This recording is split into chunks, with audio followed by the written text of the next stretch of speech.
Everyone, yesterday we were talking about what we might find in this cave, and we were describing what it might be like to be investigating in caves. So let's remind ourselves of the letter that was sent to our school from the mayor of Clifftown. Okay, so dear class teachers and children, I am writing to warn you of the dangers of visiting and playing near Cliff Cave on the main beach. A huge, ferocious bear has been seen there, and going there under any circumstances is strictly forbidden. Do not worry, however, we have called in a team of expert cavers to investigate and look out for signs of the bear. Until you hear from us again at the town hall, please share this letter with all your children and make sure they stay away from the cave. Yours sincerely, Mayor Tremble. Now remember, when you're writing a letter to someone, we're going to be doing this some stage next week. When you're writing a letter to someone, a good thing is to say who you're actually writing to. So look at the start of this letter. It says, dear. That's usually a nice, kind way to start off a letter, nice and friendly. Dear, and then whoever you're writing the letter to. And once you put their name in, you usually put a little comma, and then you tell them why you're writing, give a little introduction to tell them why you're actually writing for them, what's the reason. So the reason Mayor Tremble is written to us, it says, I am writing to warn you. So it's a warning, that's why he's writing to us, to warn us of the danger of playing in Cliff Cave, because of obviously what might be living in there, what we think is living in there.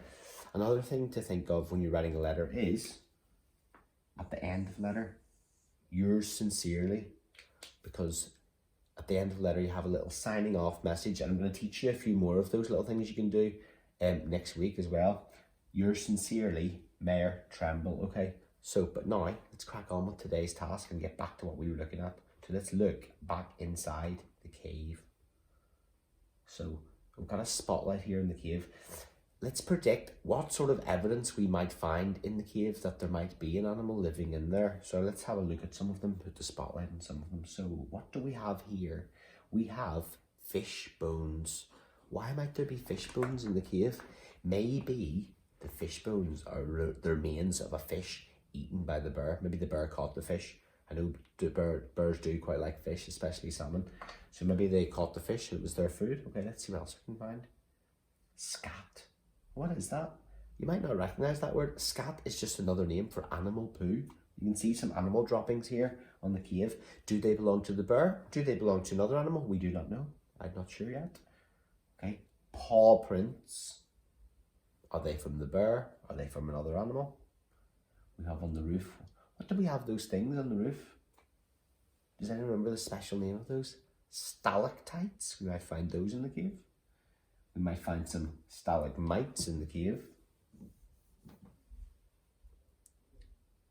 We have our stalactite and our stalagmite zoomed in a bit closer, hanging off those rough cave roof and the rough cave walls. We have our rough walls, so we have shadows. What is casting the shadows? Is it from an animal? Is it a bear? That looks like it could be human. We have holes in our cave. Okay, so we have a big list of things. Fish bones, scat, paw prints, roof, pool, stalactites, stalagmites, rough walls, shadows and holes, all things we might find in a cave. Well, what now?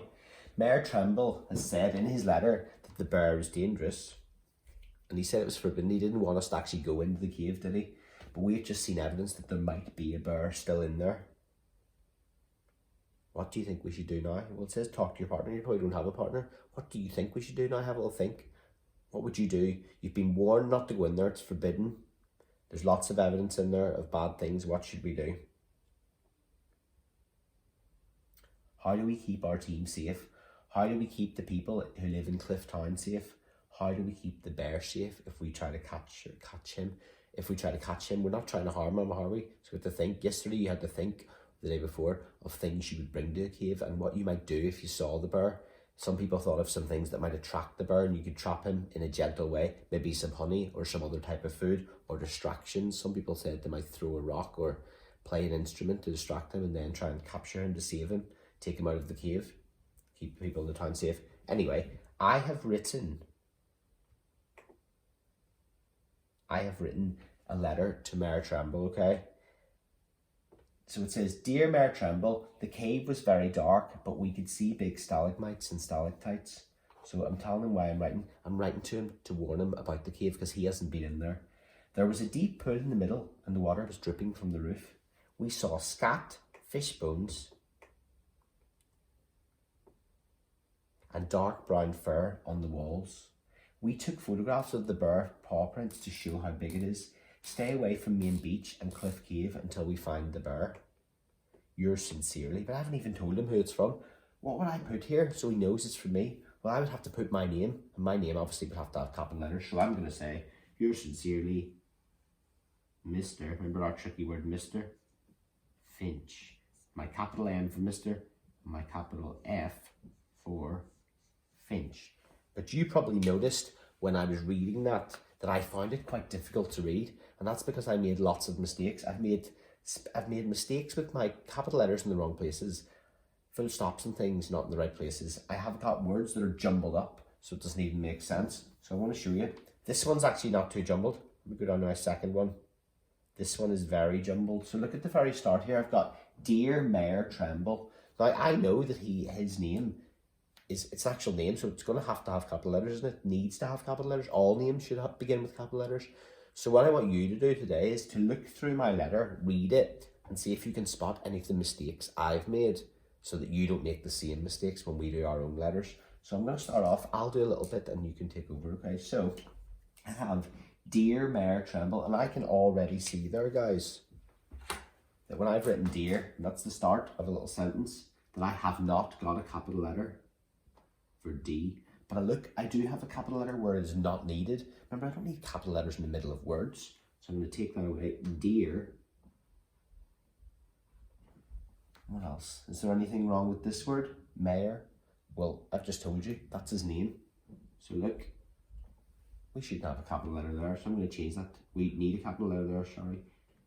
Dear Mayor